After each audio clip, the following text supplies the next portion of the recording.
자, 사기강박에 의한 의사표시가 성립하기 위한 요건까지는 봤습니다. 그리고 그 요건을 갖추게 되면 일단은 유효하되 취소할 수 있다까지 봤어요. 이 취소와 관련해서 조문이 아까 110조 1항, 2항 일단 두 개가 있습니다. 기본적으로 두 가지 형태예요. 취소가 아주 단순하게 두 가지 경우의 수를 생각하시면 돼요. 갑이 을과 계약을 했는데 갑의 입장에서 보면 상대방이 을이잖아요. 그렇죠? 상대방이 사기강박한 경우가 있고요. 갑이 을과 계약을 했는데 상대방 을이 아닌 제3자가 사기나 강박을 한 경우가 있어요. 이렇게. 이렇게. 양쪽은 좀 달라요. 왜냐하면 왼쪽은요. 을이라는 놈이 사기를 쳤단 말이에요. 그러니까 갑이 계약을 취소했을 때 이 을이라는 놈은 갑으로부터 계약을 취소당해도 찍소리 못하겠죠. 지가 사기쳤으니까. 근데 이건 달라요. 갑이 계약을 취소하면 을이는 한마디 할 거예요. 왜? 내가 사기친 것도 아닌데 왜 계약을 취소하냐 말이지. 그렇죠? 이 경우에는 을이 느닷없이 갑으로부터 계약을 취소당하는 불이익한 상황이 되는 거예요. 요 놈은 취소를 당해도 싸요. 근데 요 사람은 아니잖아요. 그렇죠? 그러니까 요 경우에는 조문을 따로 만든 거예요. 이렇게. 110조 1항은 상대방이 사기강박했으니까 그냥 취소하면 되는데 2항은 상대방이 아닌 제3자가 사기강박을 했으니까 이때 갑은 그냥 취소해서는 안 된다 말이지. 요건이 하나 더 필요하다. 어떤 요건이냐? 요 놈이 제3자가 사기강박했다는 걸 알았거나 알 수 있었을 경우여야 한다. 이렇게 상대방 있는 의사표시에서 상대방이 아닌 제3자가 사기나 강박을 했을 때에는 사기나 강박을 당한 사람은 그냥 취소할 수는 없고 상대방이 제3자의 사기강박을 알았거나 알 수 있었을 경우에 하나여 취소할 수 있다. 이런 조문을 만들어 놨어요. 그리고 이 조문대로 가면 깨끗한데 우리 대법원이 요게 해당하는 놈이 있고 안 되는 놈이 있다. 이렇게 구별을 또 해요. 이때요 요 제3자에 해당하는 놈 대표적인 놈이 을의 피용인 을에게 고용된 사람 이 사람은 제3자다 말이죠. 그러니까 갑이 을의 피용인으로부터 사기나 강박을 당했을 때는 110조 2항에 따라서 갑은 그냥 취소할 수 없고 을이 피용인의 사기 강박을 알았거나 알 수 있었을 경우에 하나에 취소할 수 있다. 그래요. 반면에 을의 대리인인 경우에는 을의 대리인은 우리 판례는 을과 똑같은 놈으로 봐요. 동일시. 을의 대리인은 을과 동일시. 다시 말해서 을의 대리인이 사기강박을 한 경우에는 제3자의 사기강박이 아니라 을의 사기강박하고 똑같단 말이죠. 그러니까 이 경우에는 갑은 을의 지부지를 묻지 않고 취소할 수 있다. 이렇게 되겠죠. 이 경우에는. 근데 요 놈은 제3자가 아니라는 거. 을의 대리인은 110조 2항에서 말하는 제3자가 아니다. 이걸 머릿속에 꼭 기억하셔야 됩니다. 그리고 나중에 제3자를 위한 계약의 제3자가 요 110조 2항의 제3자에 해당하는지를 나중에 이제 생각을 하셔야 됩니다. 어쨌든 이렇게 두 가지 경우에 취소가 가능하고요. 오른쪽의 경우에는 기본을 기억하시되 요걸 구별하자. 그리고 취소하게 되면 소급해서 무효가 된다 그랬죠. 소급해서 무효가 되면 역시 선의 제3자에게는 대응하지 못합니다. 근데 요 선의 제3자가 비진의 표시나 허위 표시와는 약간 달라요. 어떻게 다르냐면 예를 들어 갑과 을이 계약을 했어요. 그리고 을에게 등기까지 넘겨준 상태에서 갑이 계약을 취소했어요. 나중에 을 등기가 말소가 되겠죠. 갑이 을과 계약을 했는데 을이 사기를 쳤어요. 모르고 등기까지 넘겨줬어요. 나중에 사기당한 사실을 알고 갑이 취소를 했어요. 취소하고 나서 을 등기가 말소가 되겠죠. 그런데 그 사이에 제3자가 나타나요. 요때 나타나는 놈이 있고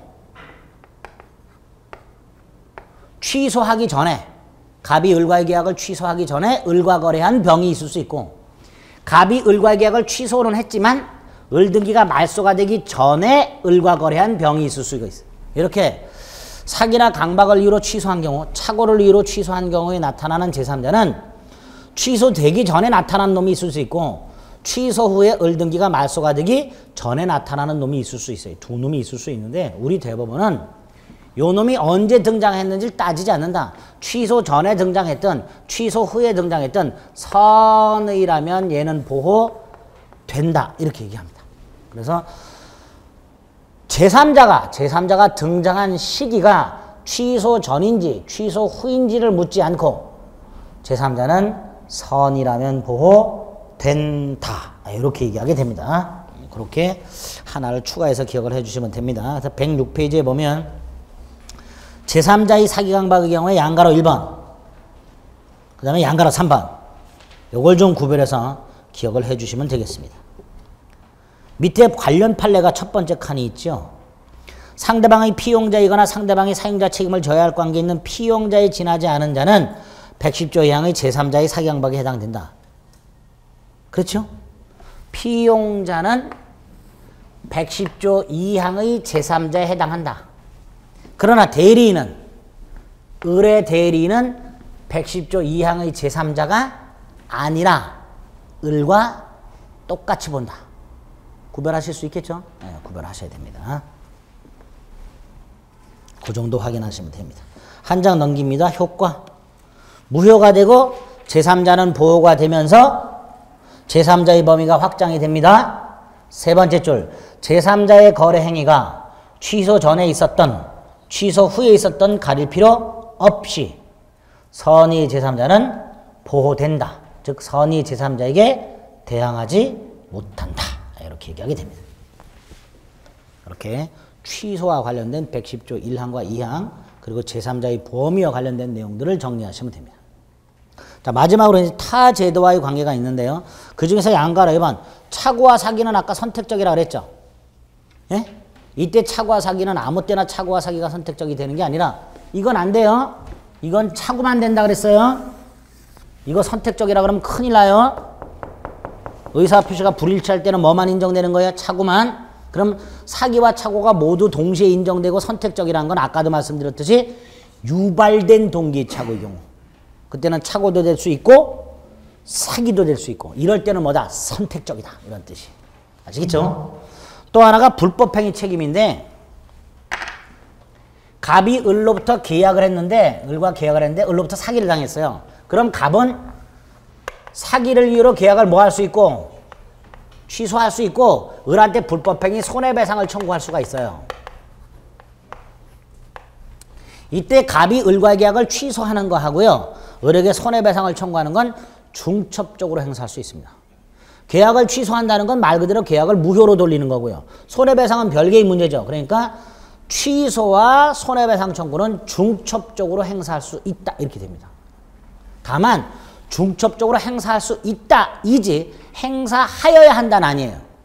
둘 다 행사를 해야 될 의무가 있는 건 아닙니다. 그래서 갑은 취소하고 손해배상 청구할 수 있고요. 취소만 할 수도 있고 손해배상은 청구 안 해도 돼요. 갑은. 반면에 취소하지 않더라도 손해배상만 청구할 수도 있어요. 마지막으로 다 내 탓이요 하는 사람들 있죠. 그런 사람들은 취소도 하지 않고 손해배상도 청구하지 않겠죠. 이 네 가지 선택이 갑은 가능해요. 사기나 강박을 당한 사람은 이 네 가지 선택을 할 수 있는데 이때 두 가지를 조심하세요. 중첩적으로 행사할 수 있다 하고 취소하지 않더라도 뭐 할 수 있다? 손해배상 청구할 수 있다. 특히 두 번째 거 취소하지 않더라도 손해배상 청구할 수 있다고 꼭 기억하셔야 됩니다. 106페이지로 돌아갑니다. 106페이지 맨 밑에 보면 판례 박스가 하나 있어요. 피해자가 제3자에게 손해배상을 청구하려면 계약을 취소해야 되는가? 제3자로부터 사기나 강박을 당했는데 이 사람이 계약을 취소해야만 그 제3자에게 손해배상을 청구할 수 있는가? 우리 판례 아니다. 취소하지 않더라도 손해배상 청구할 수 있다.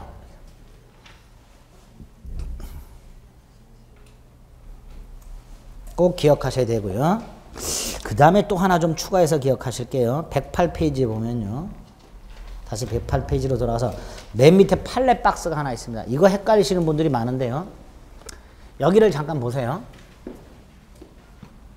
갑이 을과 계약을 했는데요.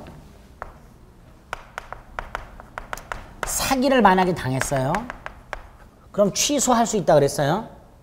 손해배상도 청구할 수 있다 그랬어요. 그런데 갑이 을과 계약을 하면서 이행을 한 상태였어. 이미. 그러면 갑은 계약을 취소하고 이행한 걸 돌려달라고 할 수 있죠. 그래 안 그래요? 이 돌려달라고 하는 것은 부당이득 반환 청구라고 합니다. 뭐라고 한다고요? 부당이득 반환 청구. 갑이 만약에 을과 계약을 하면서 사기를 당했는데 이행을 한 상태다. 그 상태에서 취소를 하면 갑은 을에게 이행한 걸 달라. 뭐 할 수 있다? 부당이득 반환 청구도 가능해요. 이때 갑이 을과의 계약을 취소하는 것하고 부당이득 반환 청구도 중첩적이죠.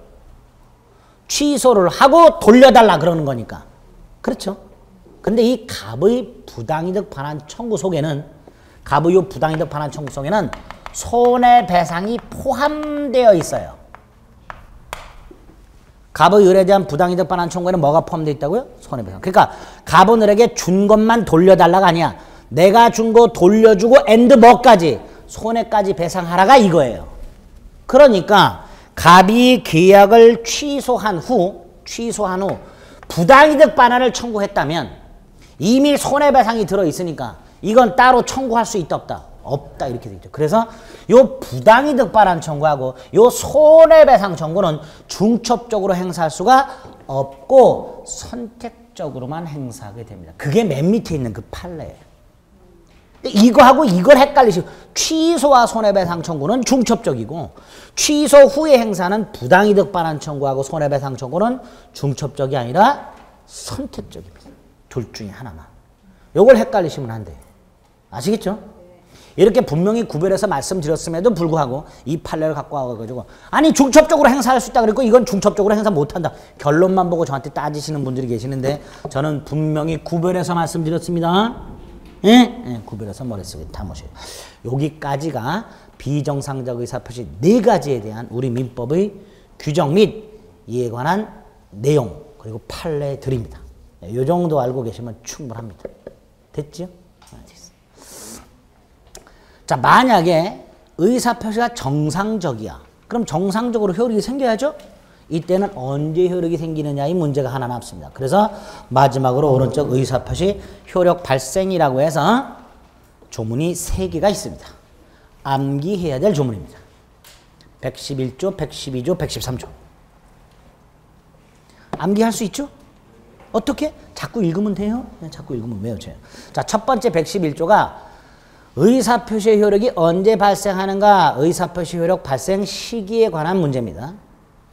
2가지 형태가 있어요. 상대방 없는 의사표시하고 상대방 있는 의사표시. 상대방 없는 의사표시는 의사를 표시하면 바로 효력이 생기겠죠. 그러나 상대방 있는 의사표시는 의사를 표시하고 즉 편지를 쓰고 이걸 상대방한테 보내고 이게 상대방한테 도착해서 상대방의 그 내용을 알게 되는 4단계를 거치게 돼요. 이 4단계 중에서 언제 효력이 생기는가? 각각 표백, 발신, 도달, 유지라고 해서 4단계 중에 언제 효력이 발생하는가를 각 나라마다 선택을 하고 있어요. 우리나라는 도달주의를 선택하고 있습니다. 그래서 111조 1항에 보면 상대방 있는 의사표시는 상대방한테 도달한 때부터 효력이 생긴다라고 해서 도달주의 원칙을 삼고 있습니다. 도달주의 원칙이에요. 자, 이때 밑으로 쭉 내려가면 도달의 뜻이 나와 있어요. 도달이란 의사표시가 상대방의 지배 영역 내에 진입을 해서 상대방이 언제든지 마음만 먹으면 그 내용을 알 수 있는 상태. 객관적으로 알 수 있는 상태. 이게 도달이라고 그래요. 그러니까 상대방 부재 중에 돈과 가족이 수령한 경우도 도달이 되는 거고 상대방이 그 내용을 구체적으로 알고 있을 필요도 없습니다. 알 수 있는 상태이기만 하면 도달이다 라고 얘기를 하게 됩니다. 물론 이 도달주의 규정은 맨 밑에 임의 규정입니다. 무슨 규정? 임의 규정. 그러니까 당사자들이 의사표시 효력 발생 시기를 다르게 약정하는 경우도 상관없습니다. 자, 도달주의 원칙을 삼고 있고 도달의 뜻을 기억하시고 세 번째로 의사를 표시한 사람이 이 의사표시가 상대방한테 도달하기 전에 사망을 하거나 제한 능력자가 되었다 하더라도 이 의사표시는 상대방한테 도달하겠죠. 그러니까 효력이 그대로 생길 거고, 따라서 111조 2항에서는 표의자가 의사표시를 발송한 후에 사망하거나 제한 능력자가 되었다 하더라도 그 의사표시 효력에는 아무런 영향이 없다라는 조문을 두고 있습니다. 이걸 보통 발신 후 사정변경이라고 얘기를 합니다. 그 다음에 도달해야만 효력이 생기니까 당연히 도달하기 전에는 효력이 생기지 않은 상태고, 효력이 생기지 않았으니까 뭐 할 수 있다? 철회. 도달 전 철회할 수 있다. 4번 도착하지 않거나 불착, 연착했거나 다 독바가지 누가 써야 돼요? 표의자가. 그런 내용들이 110페이지 동그라미 2번, 3번, 4번 여기에 쪼르륵 나와 있습니다. 불착이나 연착에 대한 독바가지는 누가 써요? 표의자가. 그러니까 소송이 만약 붙으면 표의자는요 도달했다라고 주장하고 이걸 증명을 해야 돼요. 근데 상대방이 안 받았다라고 말을 하게 되면 증명하기가 굉장히 어려워요. 이럴 때를 대비해서 우리 대법원은요 우편으로 보낼 때 등기나 내용 증명으로 보내면 설령 상대방이 안 받았다고 버티더라도 이건 그 무렵 도달한 것으로 추정을 해버려요.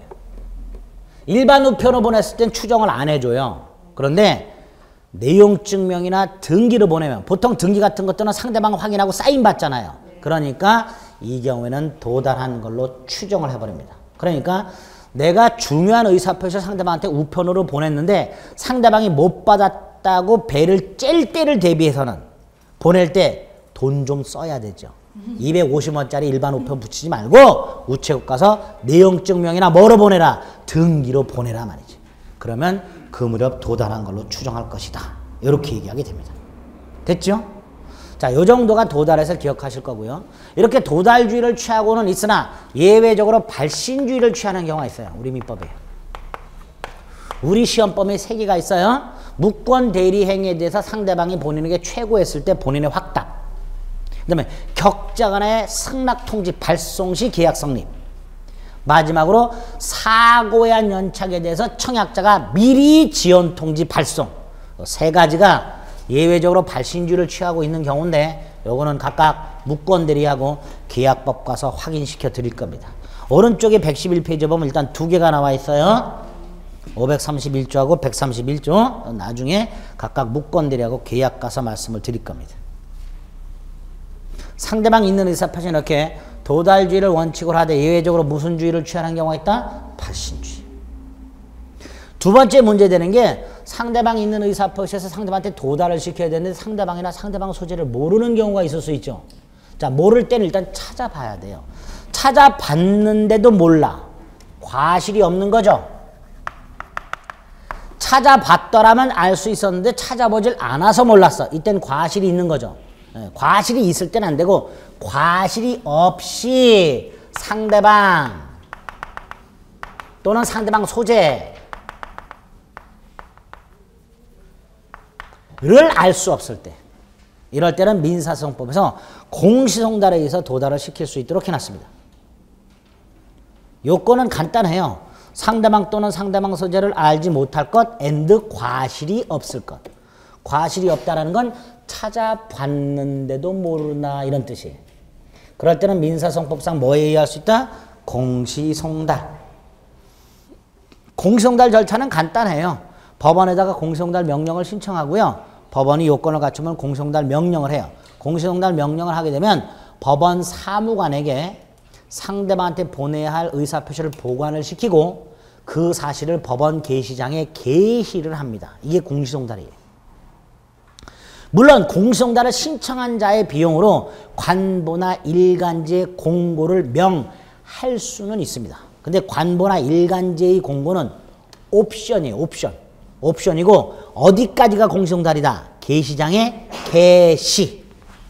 이렇게 게시장에 게시하게 되면요. 최초의 공시송달은 2주. 동일한 당사자에게 하는 2회차 공시송달부터는 다음 날. 외국에 있는 자에 대한 공시송달은 2월. 이 경고하면 공시송달의 효력이 발생. 이때 공시송달의 효력이란 건 다른 게 아니에요. 그 무렵 2주, 2길, 2월 뒤 도달한 것으로 간주. 이게 공시송달의 효력이에요. 도달한 것으로 간주해버리니까요. 공시송달은 도달주의 원칙의 예외다 아니다. 아니다. 예외가 아니다. 이렇게 되겠죠. 도달한 것으로 간주해버리니까 도달주의 원칙의 예외가 아니게 됩니다. 이걸 공시송달이라고 합니다. 세 번째가 문제가 되는 게 갑이 을한테 의사표시를 해서 그 의사표시가 을한테 도달을 했어요. 그런데 도달했다는 건 상대방이 알 수 있는 상태라 그랬어요. 아까. 그렇죠? 그런데 이놈이 알 수 있는 능력이 없는 놈이야. 만약에 그 내용을 알 수 있는 능력이 없는 놈이라면 당연히 을은 알 수 있는 상태라는 것도 될 수가 없으니까 이걸 도달이라고 할 수는 없을 겁니다. 이때 알 수 있는 능력을 민법에서는 수령 능력이라고 해요. 무슨 능력? 네, 수령 능력. 이름이 좀 이상하죠?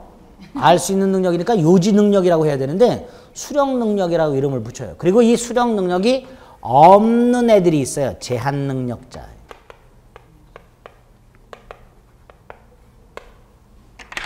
제한 능력자가 수령 능력이 없다는 건 이런 거예요. 갑이 미성년자에게 의사를 표시해서 미성년자에게 설령 도달했다 하더라도 미성년자는 이 능력이 없기 때문에 알 수 있는 상태가 아니고 따라서 갑은 도달을 주장하지 못한다예요. 그런데 얘가 도달을 주장하는 건 괜찮아요.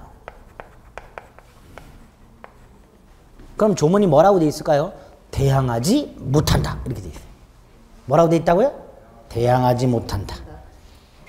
앞에 109페이지 112조 의사표시의 상대방이 이를 받은 때 제한 능력자인 경우 그 의사표시로 도달을 대항하지 못한다.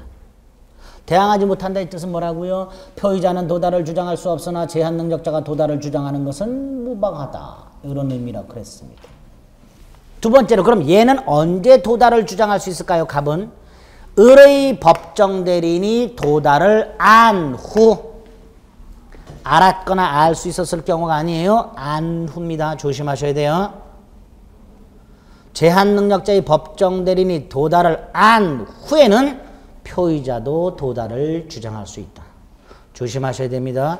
제한 능력자의 법정대리인이 도달을 알았거나 알 수 있었을 경우에는 표의자도 도달을 주장할 수 있다. 그러면 X.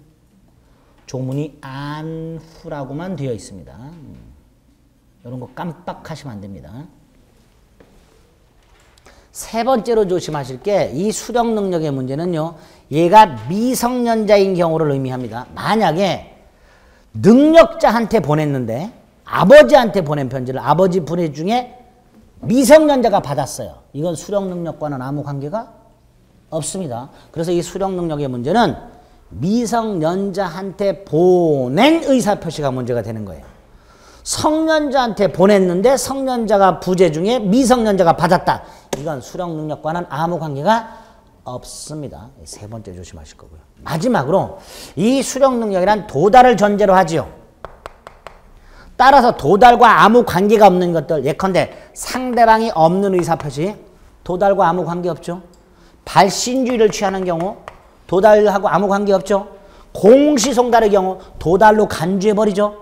이런 세 가지 경우에는 상대방의 수령 능력이 있냐 없냐 따질 필요가 있다 없다? 없다. 그래서 상대방 없는 의사표시, 발신주의, 공시송달의 경우에는 수령 능력이 문제되지 않는다. 이렇게 말이 나옵니다. 수령 능력이 문제되지 않는다. 요거까지 딱 머릿속에 넣으시면 돼. 됐죠? 여기까지가 의사표시록 발생과 관련된 내용들입니다. 그래서 지난주와 이번주 여기까지 해서 법률행의 일반적 효력 요건을 다 본 거예요. 일반적 효력 요건이 어떤 게 있고 그걸 제대로 갖추지 못했을 때 어떤 결과가 생기고 그 결과를 우리 민법이 어떻게 처리하고 있는지 대법원은 그런 걸 어떻게 바라보고 있는지 그런 것들을 쭉 살펴본 겁니다. 일반적 효력 요건 다 봤으니까 이제 뭘 보면 돼요? 특별 효력 요건. 특별 효력 요건 첫 번째 나오는 게 뭐였었죠? 특효 대조기사가 대가 나왔죠? 대가 뭐예요? 대리. 대리. 쭉 넘기면 대리가 또 나옵니다. 요 일반적 효력 요건까지가 4문제 내지 5문제가 나와요. 목적과 의사표시에서 4문제 내지 5문제가 나오는데 나중에 문제를 풀어보시면 알겠지만 문제는 무지하게 쉽게 나옵니다. 그러니까 충분히 맞출 수 있어요. 좀 배배 꼬여있는 표현들만 조금 조심하시면 되고 이 정도 이해하고 계시면 나중에 문제 풀 때 충분히 푸실 수 있으니까. 대리가 문제야. 대리가. 이놈의 대리는요. 아무리 못 나와도 2문제는 나오죠. 보통 3문제가 나오는데 이 맞추기가 만만치 않아요. 이유는 내용이 어려워요. 지금까지 본 것보다 훨씬 어려워요. 그러니까 이해하기가 굉장히 힘들어요. 그러니까 공부들을 안 해요. 근데 문제는 더럽게 쉽게 나와. 그래서 다 맞겠다라는 생각하셔야 돼요. 단 무권 대리는 좀 틀려도 돼요. 지난 순에는 무권 대리에 대해서 제가 표현 대리 기본 틀만 잡았는데 이번 순에는 표현 대리 내용까지 조금 설명드릴 거예요. 그럼 이제 약간 또 멘붕 상태가 와요. 괜찮아요. 찍으면 돼요. 지금 표현 대리 할까 말까 지금 고민 중이에요. 하지 말고 차라리 4번 찍어라라고 말씀을 드릴까. 하긴 해야죠. 한 번은 해야지. 자, 대리. 일단 대리는 그 내용이 4덩어리가 있어요.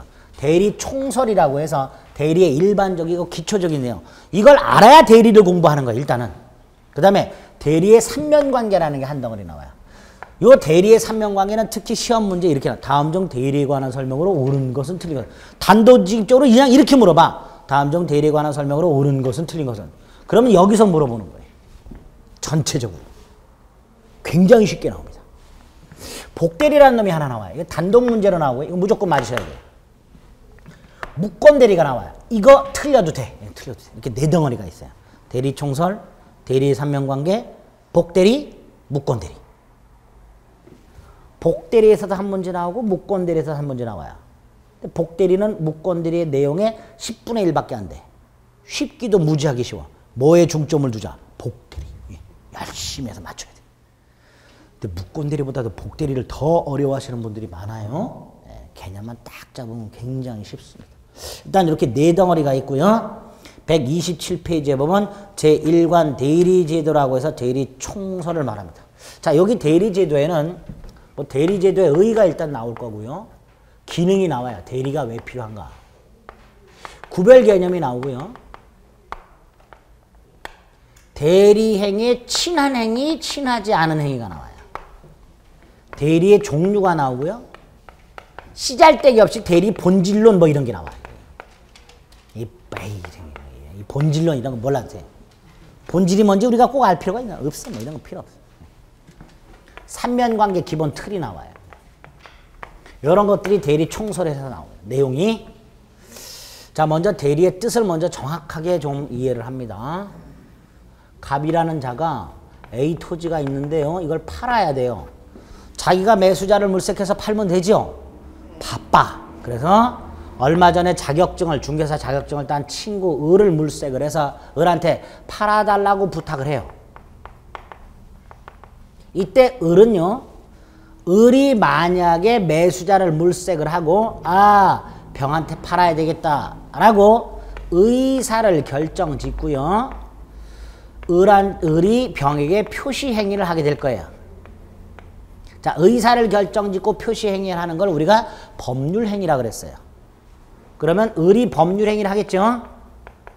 그렇죠?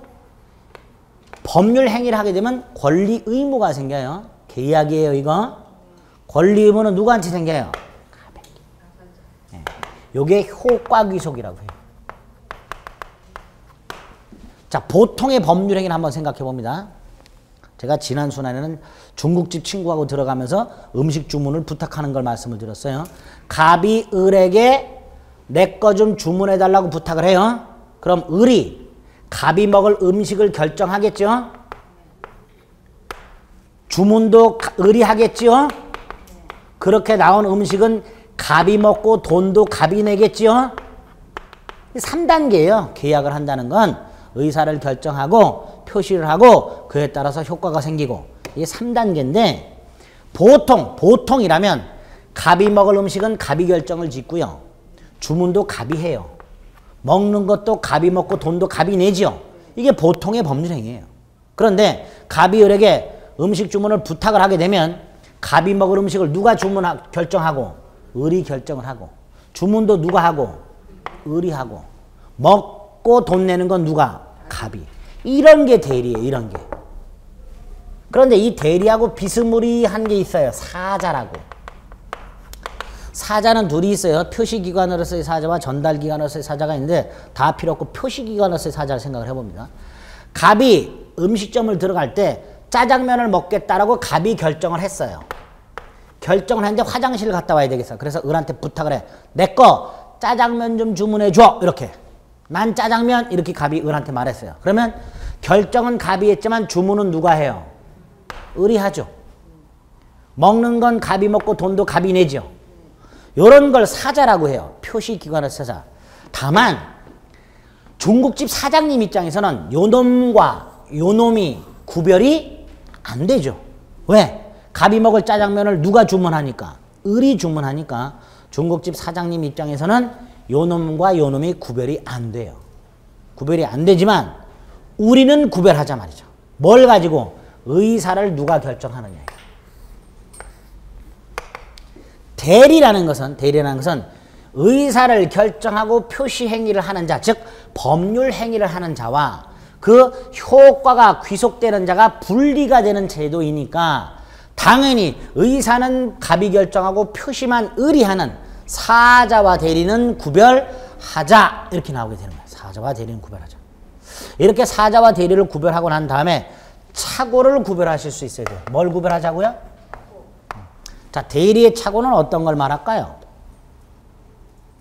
대리인이 결정한 의사와 대리인의 표시가 불일치. 이게 착오가 되겠죠. 아까 착오라는 게 뭐라 했어요? 의사와 표시가 불일치하는 거랬어요. 대리 경우에는 의사를 누가 결정하고? 을이. 표시도 누가 하고? 을이. 그런데 이게 불일치. 이게 착오일 거예요. 그렇죠? 따라서 시험 지문에 대리인이 본인의 의사와 다른 의사를 표시한 경우 본인은 착오를 이유로 취소할 수 있다. X. 이렇게 됩니다. 대리인의 착오는 본인의 의사와는 아무 상관이 없죠. 아예 본인의 의사는 없는 거예요. 그게 대리예요. 그러니까 대리 행위에서의 착오란 본인의 의사와는 무관하게 대리인의 의사와 표시가 불일치하는 게 착오가 된다. 반면에 사자에서는 본인이 결정한 의사를 사자가 잘못 표시한 거. 이게 착오가 된다. 이걸 표시기관의 사자로서의 착오 이렇게 얘기를 해요. 착오가 전혀 다르죠. 그래서 대리 개념을 잡고 대리란 법률행위하는 자와 효과기속자가 다르다. 법률행위하는 건 의사결정 및 표시행위를 말하는 거다. 결국 대리는 의사를 결정하고 표시행위를 하는 자와 효과가 기속되는 자가 다르다. 개념을 잡고 그래서 사자와 구별이 된다. 의사결정을 누가 하느냐 가지고서. 따라서 착오도 달라진다. 대리에서의 착오란 대리인의 의사와 표시가 불일치하는 게 착오고 사자에서의 착오란 본인의 의사를 사자가 잘못 표시하는 게 착오가 된다. 구별이 되죠? 의하고 구별 개념을 한꺼번에 이렇게 정리하시면 됩니다. 자, 대리 제도의 기능 두 가지가 있죠. 사적 자체의 보충과 사적 자체의 확장. 사적 자체 보충이라 이런 거야. 얘가 미성년자야. 미성년자는 단독으로 계약을 못하죠. 부모가 그 능력을 보충해 주겠죠. 이걸 사적 자체 보충이라고 해요. 주로 법정 대리가 이런 기능을 담당합니다. 반면에 갑이 너무 바빠서 자기가 일을 처리를 못해. 그래서 을에게 부탁을 해. 그럼 갑이 동시간대에 처리할 수 있는 일의 범위가 넓어지죠. 그렇죠? 을에게 일 부탁해놓고 갑은 자기 다른 거 하면 되니까. 그걸 사적 자체 확장 이렇게 부르고 임의 대리가 주로 사적 자체 확장 기능을 담당합니다. 이 사적 자치의 보충과 사적 자치의 자치 중에서 확장 중에서 요 확장이 주된 기능이다라고 말을 해요. 확장이 주된 기능이다. 이걸 대리제도의 기능이라고 말을 해요. 구별은 사자 말씀드렸고요. 대리의 친한 행위는 또 뭘까? 이거는 어떤 행위를 대리인을 통해서 할 수 있느냐의 문제예요. 모든 법률 행위를 다 대리인을 통해서 할 수 있다 그러면 안 되겠죠. 재산상 법률 행위만 대리인을 통해서 할 수 있습니다. 뭐만? 재산상 법률 행위.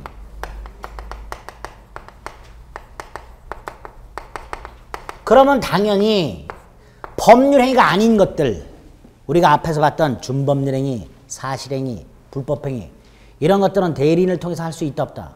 없다. 네? 불법행위 한번 생각해 볼게요. 갑이 병이란 놈을 때려주고 싶어요. 불법행위예요. 근데 지가 결정을 못해. 을을 불러서 야 내가 병을 때려주고는 싶은데 결정을 못하겠다. 결정 네가 하고 때리는 것도 네가 해라. 이게 되냐 말이지. 안 된단 말이에요. 이렇게 불법행위에서는 대리라는 게 있을 수 없는 거예요. 그래서 재산상 법률 행위에 대해서만 대리가 적용되는 것을 원칙으로 합니다. 두 번째로 법률 행위이긴 하지만 재산상 행위가 아닌 거, 가족법상 행위, 혼인 같은 거 이런 것도 대리인을 통해서 할 수는 없습니다. 갑이 을에게 내가 오늘 7시에 병하고 선을 보기로 했는데 시간이 없어서 못 간다. 네가 가서 선을 보고 마음에 들면 결정을 하고 표시까지 해라. 다시 말해서 결혼은 네가 해라. 법률행위는 네가 해라. 부부로서의 권리 의무는 내가 갖겠다. 이게 되냐 말이지. 될 리가 없겠지요. 그래서 대리의 친한 행위란 재산상 법률행위, 즉 대리를 통해서 할 수 있는 행위, 원칙적으로 뭐다? 재산상 법률행위. 단 예외적으로 재산상 법률행위가 아닌 경우에도 대리인을 통해서 할 수 있는 경우가 있습니다. 그 중에 하나만 기억합니다. 준법률행위는 법률행위가 아니죠. 우리 준법률행위는 법률행위가 아니라고 공부를 했어요. 근데 그 준법률행위 중에서 법률행위 속에 들어있는 의사표시와 외형상 대단히 유사한 놈들이 있었어요. 의사의 통지나 관념의 통지 같은 것들. 최고 같은 것들 우리가 외형상 의사표시와 유사하다 그랬죠. 기억나세요? 네. 이런 것들은 외형상 의사표시와 유사하기 때문에 우리 판례도 법률행위 규정을 유추 적용할 수 있다 그래요. 그럼 결국 법률행위에만 적용되는 대리라는 제도가 법률행위와 외형상 유사한 준법률행위에서 의사의 통지나 관념의 통지에는 대리가 적용될 수 있다. 대리가 허용될 수 있다. 이렇게는 말을 합니다. 근데 원칙은 안 되고요. 예외적으로 허용되는 경우가 있을 수 있다. 그게 대리가 인정되는 범위의 양가로 2번 준법률행위에 나와 있습니다. 대리의 종류는 임의, 법정, 능동수동, 유권, 무권들이가 이건 뒤에서 볼 거고요. 대리와 구별되는 개념으로 뭐만 조심하시자? 사자. 뭐만 조심하시자고요? 사자. 마지막으로 대리의 삼면관계라는 게 나왔어요. 삼면관계는 별거 아니에요. 갑이 을에게 부탁을 하여 을이 병과 계약을 하게 되면 효과는 이렇게 귀속이 돼요. 그렇죠? 삼각형이 그려져요. 보통 이런 걸 현실적으로는 삼각관계 이렇게 부르죠. 근데 삼각관계는 좀 뉘앙스가 이상하지. 그래서 뭐라고 불러? 삼면. 삼각관계라고 하면 좀 이상하니까. 그래서 삼면관계 이렇게 불러. 삼면관계 별거 아니에요. 갑을 사이의 관계 하나, 을병 사이의 관계 하나, 갑병 사이의 관계 하나. 이 세 가지가 삼면관계가 되고요. 이 삼면관계가 각각 어떤 의미가 있는지를 두 번째 보면 돼요. 자, 대리의 총설 지금 봤고요. 두 번째로 대리의 삼면관계를 하나하나 나눠서 보시면 돼. 그 중에서 먼저 본인과 대리인 사이의 관계를 보시면 돼요. 자, 본인과 대리인 사이는 어떤 관계가 있을까? 갑이 을에게 팔아달라고 부탁을 해서 을은 갑을 위해서 값의 땅을 팔 수 있는 자격을 얻었죠. 만약에 갑이 을에게 부탁을 한 적이 없다면 을은 값의 땅을 팔면 돼요, 안 돼요? 안 돼요. 갑이 을에게 부탁을 안 했다면 갑과 을 사이에는 아무런 관계가 성립하지 않습니다. 결국 갑과 을, 본인과 대리인 사이의 관계란 대리인에게 본인을 위해서 이런 계약 따위를 할 수 있는 자격이 있냐 없냐의 문제가 되는 거예요. 그게 본인과 대리인 사이의 관계가 돼요. 이때 자격을 대리권이라고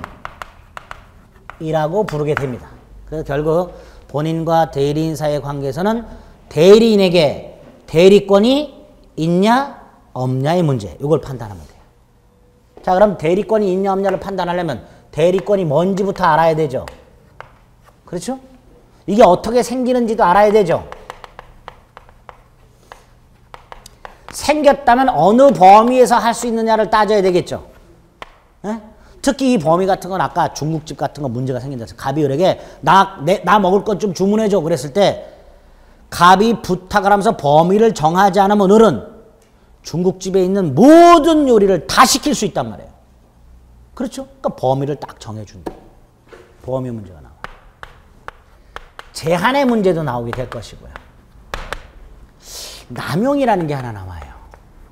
마지막으로 대리권 소멸 사유라는 게 나옵니다. 대리권이라는 게 어떤 거다? 순서대로 그 대리권이 이렇게 발생하라고 대리는 대리권을 가지고 이렇게 해야 되고 마지막으로 소멸하게 되는 이런 과정을 겪게 될 겁니다. 그게 대리권에서 보셔야 될 내용이에요. 어디를 특정해서 중요하다고 말할 수가 없고요. 아까도 말씀드렸듯이 대리와 관련된 설명으로 옳은 것은 틀린 것은 이라고 나오게 되면 여기에서 지문을 하나하나 뽑아서 내게 됩니다. 자, 먼저 대리권의 뜻을 살펴봅니다. 대리권은 좀 전에 말씀드렸어요. 대리인 입장에서 자기 자신이 아니라 갑을 위해서, 그렇죠?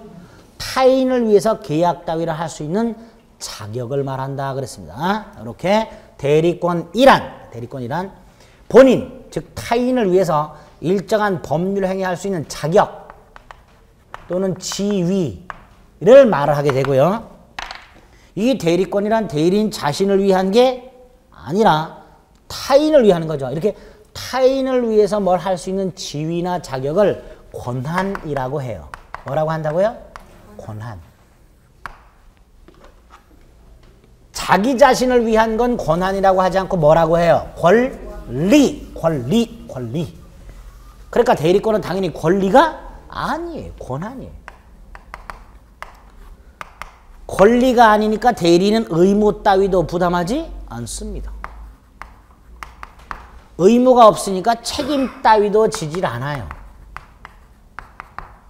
자, 권리 없고 의무도 없고 책임도 없다. 갑이 을에게 땅을 팔아달라고 부탁을 했어요. 을은 팔아줄 의무가 있다 없다? 없다.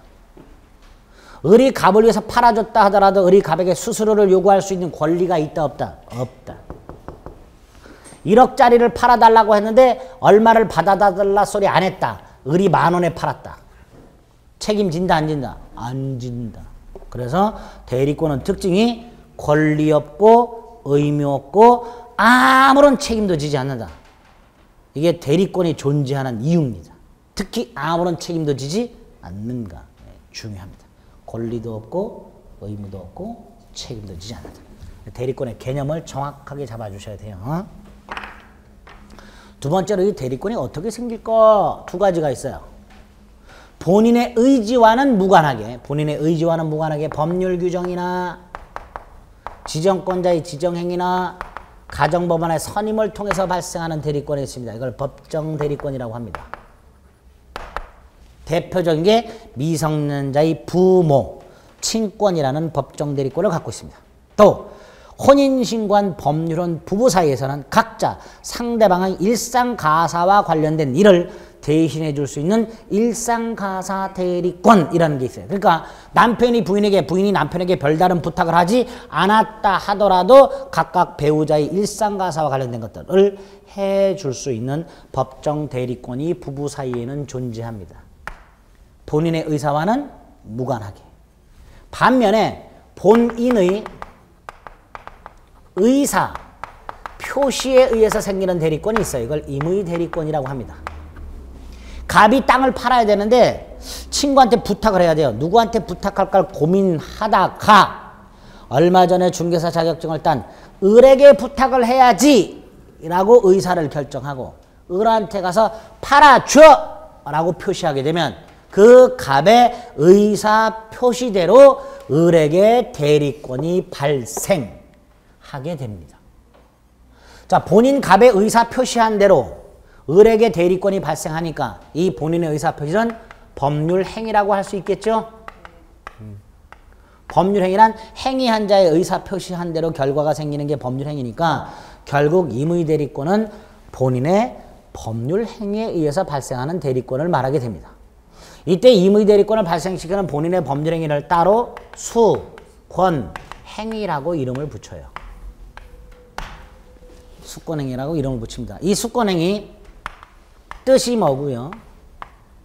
성질이 어떤 거고요? 방식은 어떻게 해야 되며? 기초적 내부관계라는 게 있어요. 원인된 법률관계라고도 부릅니다. 요거하고 구별을 좀 하셔야 되고요. 마지막으로 수권행위 하자라는 게 있을 수 있어요. 임의 대리권을 발생시키는 본인의 법률행위인 수권행위. 이것도 법률행위예요. 그렇죠? 그러다 보니까 이런 것들이 문제가 될 수 있습니다. 요게 시험 문제 요거 같은 경우는 좀 가끔 나와요. 가끔 나오는데 조금 어려워요. 내용 자체가. 일단은 대리권 발생 원인이 법정 대리와 임의 대리로 나뉘게 된다. 요 대리권 발생 원인이 법정 대리와 임의 대리를 구별하는 기준입니다. 임의 대리와 법정 대리를 구별하는 기준은 대리권 발생 원인. 과거에 임의 대리와 법정 대리는 그 대리권이 범위에 의해서 구별된다. 이렇게 나온 적이 있어요. X예요. 대리권의 범위에서 구별되는 게 아니라 대리권 발생 원인에 의해서. 그 중에서 임의 대리는 뭐에 의해서 발생한다? 수권행위. 그리고 수권행위를 이런 것들을 정리하셔야 되는데 내용이 조금 많으니까 이것도 잠시 쉬었다가 보겠습니다.